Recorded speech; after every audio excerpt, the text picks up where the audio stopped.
Crime, murder, robberies, kidnappings, shootings, gang wars. Many of you probably associate all these problems with poor countries and underdeveloped regions with very high problems of marginalisation. But what if I told you that we could be very well talking about the land of the American dream?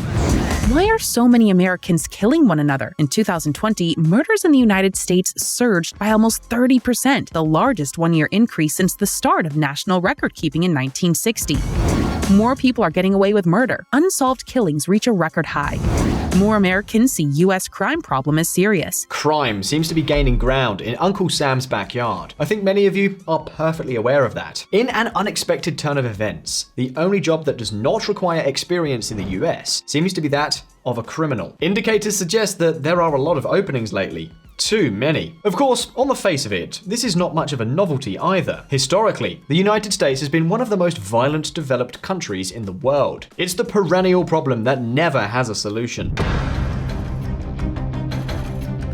In recent decades, the United States has even tripled the homicide rate of the other G7 countries. But all in all, between the early 1990s and 2015, the data were improving, almost without interruption. In 2015, that growing calm came to an end. And in 2020, crime began to soar once again. The current homicide rate in the United States, at almost 7 deaths per 100,000 inhabitants, is triple that of Canada. However, its numbers are still considerably better than the average for Latin America, which is well over double digits. But you know that when it comes to lack of security, Latin America always comes out on top. At the same time, LATAM's per capita income is a fraction of that of the United States. And so the question is, how on earth can such a wealthy and developed country maintain such high crime rates? What the hell is going on that crime has started to skyrocket again? Well, let's get down to business and let's get into today's video.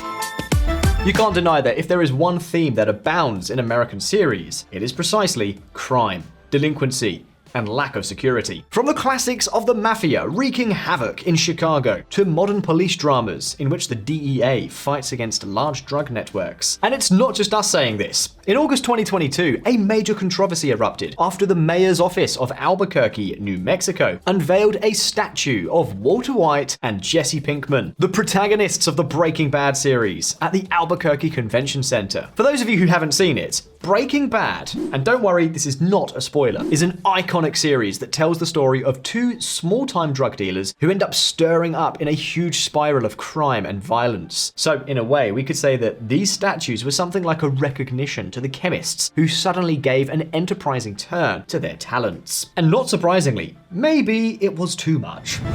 Republicans in New Mexico are furious over Breaking Bad statues. We're glorifying meth makers. And now, you may be thinking, why on earth are we telling you all this? Well, basically because it is a way to illustrate to what extent violence and crime is naturalized in the United States. It is something that American society, unlike European society, deals with frequently. What's more, it is not uncommon for high crime waves to occur. This was, for example, what happened in the 1980s, when crack consumption soared in the big cities, causing a huge spike in robberies, murders, and all kinds of social problems.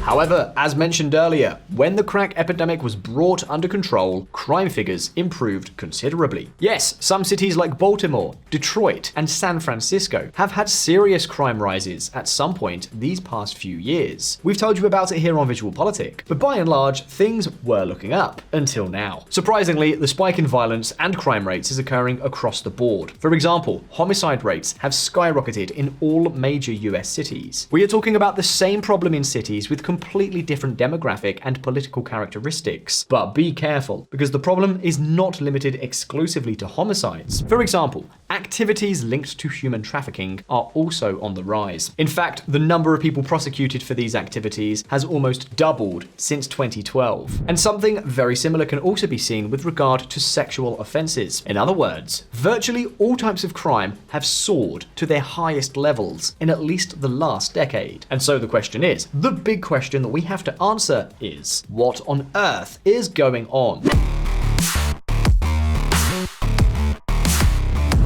A perfect storm. Will it be short-lived? The COVID-19 pandemic caused many problems. Among them, it raised marginality levels, and with them, crime rates. This is something that happened not only in the United States, but in many other countries. The point is that in the United States after the pandemic, not only have records not declined, but they have continued to rise. In other words, in the North American power, the pandemic caused a turning point that established a new trend. Why? Well, we can highlight a few factors. Ingredients that then combined with each other to create a lethal cocktail. First of all, we can mention the obvious: access to weapons. American society is perhaps the most heavily armed society in the world. Civil society handles more weapons than many armies. And yet, arms sales have skyrocketed since the 2008 financial crisis. Since then, gun sales per year have nearly tripled. In the last 3 years alone, the National Instant Criminal Background Check system used for civilian gun sales has made the same number of checks as in the entire 2000 to 2010 period.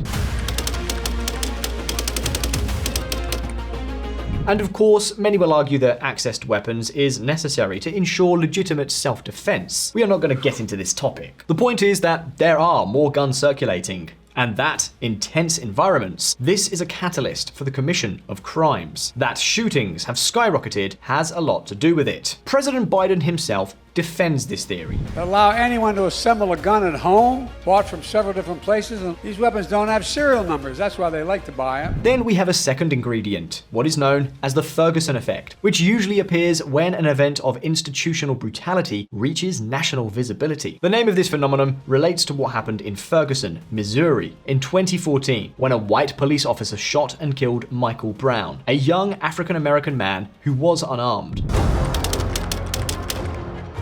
Well, the point is that many experts argue that when such an event takes place, reporting and citizen cooperation with law enforcement agencies deteriorates for a period of time. This equates to fewer complaints and less engagement of vulnerable communities with the local police, something the police see as key to being able to do their job. We need the public to step into this space to help us quell this violence, to help us settle these disputes. We also need our faith community, we need our community-based organizations to come into this space and help settle this down. In this line, the death of George Floyd in May 2020 set off a wave of protests and indignation that had two major consequences. It triggered the sale of guns to protect themselves, and it immediately caused the Ferguson effect to appear. People stopped trusting the police. We find that George Floyd's murder by Minneapolis police spurred a roughly 50% drop in 911 calls per gunshot, an effect that is mirrored across multiple cities and racial groups and that persisted over time. Perhaps this helps explain the poor data that the United States has had in recent years. To all this, I am sorry to say, we have to add the fentanyl crisis, which we have already talked about here on VisualPolitik, a real social drama that has also triggered marginality. However, let's calm down. The latest reports indicate a possible change in the trend.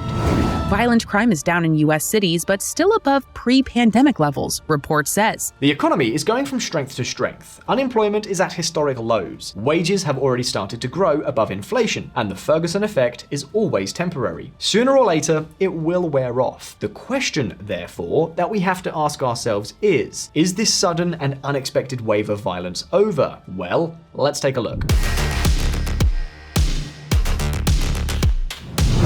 Divided waters.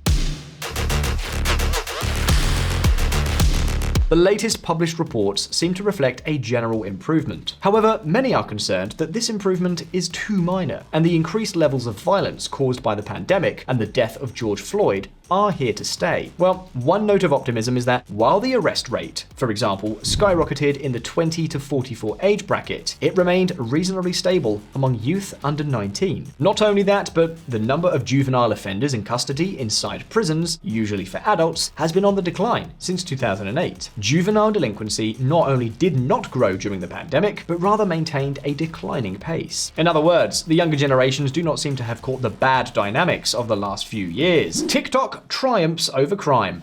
Well done. Be that as it may, another piece of good news, although it may seem contradictory, is that the US prison population is shrinking. Since 2010, the prison population has gone from about 7 million to around 5.5 million. And why is this good news? Well, because until now, the ability of prisons to rehabilitate inmates has been very limited. Quite the contrary. In many cases, they were true centers of professional training for crime. However, in recent years, a new form of crime has also emerged that is causing more and more havoc, and whose improvement is neither here nor expected anytime soon. I am referring to a new type of silent crime, cybercrime. Check it out.